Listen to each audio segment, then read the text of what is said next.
اللہ کے محبوب صلی اللہ علیہ وسلم نے فرمایا سباب المسلم فسوق، کہ کسی مسلمان کو گالی دینا یہ فسق ہے۔ یعنی کسی بھی مسلمان چاہے وہ کتنا ہی گناہگار کیوں نہ ہو، جو کلمہ گو مسلمان ہے، لا الہ الا اللہ محمد رسول اللہ کا اقرار کرتا ہے، اس کو گالی دینا، یا آپ صلی اللہ علیہ وسلم نے فرمایا کہ بہت بڑا گناہ ہے، وَقِتَالُهُ كُفْرٌ، اور اس کے ساتھ لڑائی کرنا یہ کفر ہے۔ اور اسی طرح ایک اور حدیث میں آپ صلی اللہ علیہ وسلم نے فرمایا کہ اذا تصابت من امتی سقطت من عین اللہ، کہ جب میری امت گالیاں دینے لگے گی تو اس وقت اللہ تعالیٰ کی نظر سے گر جائے گی۔ یعنی جب کوئی آدمی کسی کی عادت بن جاتی ہے گالیاں دینے کی، تو وہ بندہ پھر اللہ تعالیٰ کی نظر سے گر جاتا ہے، اس کی کوئی حیثیت نہیں رہ جاتی۔ اس کو یوں سمجھے کہ اگر کوئی اسٹوڈنٹ ہے، اس کو ٹیچر کہتا ہے کہ تیری کوئی حیثیت میری نظر کے اندر نہیں ہے، میں تجھ کو کوئی اہمیت نہیں دیتا، تو آپ محسوس کر سکتے ہیں کہ اس کی پھر کلاس کے اندر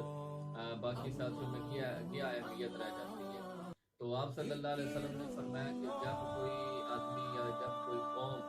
انفرادی حیثیت سے یا اجتماعی حیثیت سے گالیاں دینا شروع کر دیتے ہیں تو اللہ تعالیٰ کی نظر میں ان کی کوئی حیثیت نہیں رہ جاتی۔ اور سچی بات تو یہ ہے کہ جب کوئی قوم اللہ تعالیٰ کی نظر سے بے حیثیت ہو جاتی ہے، اللہ تعالیٰ کی نظر سے گر جاتی ہے، تو پھر دنیا کی کوئی طاقت ایسی قوم کو عزت نہیں دے سکتی۔ نہ سائنسی ترقی کرنے سے ایسی قوم کو عزت مل سکتی ہے پھر، اور نہ ہوائی جہازوں میں سفر کر لینے سے، اور نہ چوٹیوں کو سر کر لینے سے، اور نہ کشور کشائی سے،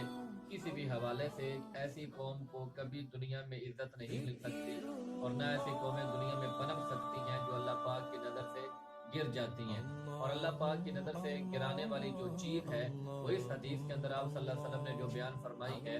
وہ ہے گالی دینا۔ کسی مسلمان کو گالی دینا یہ اتنا بڑا گناہ ہے کہ اللہ پاک ایسے آدمی کو اپنی نظر سے گرا دیتا ہے۔ تو اللہ تعالیٰ سے دعا کرتا ہوں کہ ایسے معاشرتی گناہوں سے ہم سب کو محفوظ فرمائے۔ وعلینا الا البلاغ۔